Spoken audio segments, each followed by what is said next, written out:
Episode 5. What is past perfect? Trying to tell me. The tense that whispers what happened before everything changed. Maybe you've seen the past perfect in books. Maybe you've answered grammar questions about it. But the truth is, most people freeze when they try to use it. Not because they don't know grammar, but because they don't see it. So today, let's try something different. Let's stop looking at the rule and start looking at the story behind the rule. The photo that doesn't show everything. Imagine you're looking at an old photo.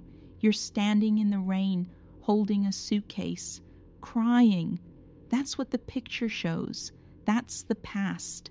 But what the picture doesn't show is the night before, when you had already decided to leave. That's the past perfect.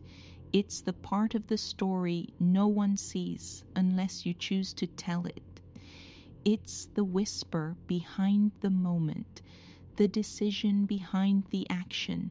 Imagine you're watching a movie. A woman is standing in a cemetery in front of a grave. Quiet. That's what you see. That's the past.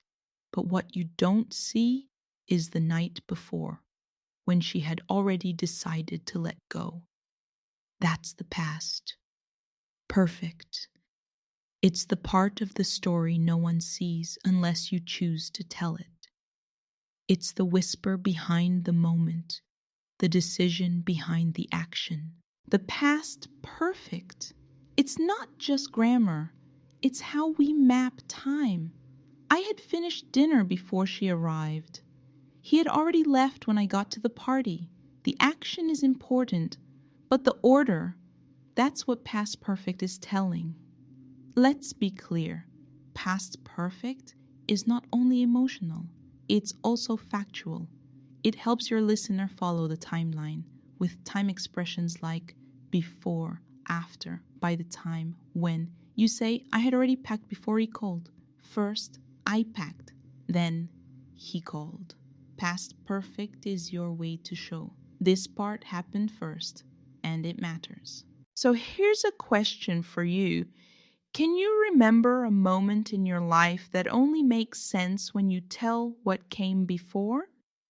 Maybe I had been hurt too many times before I finally said no. Or I had never seen snow until that trip. The past perfect helps you say things completely, with meaning, with timing, with truth. You're not just practicing a verb tense.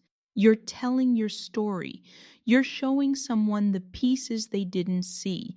It brings the past into focus, and it lets you say, this part came before, and now you know the whole picture. See you next time.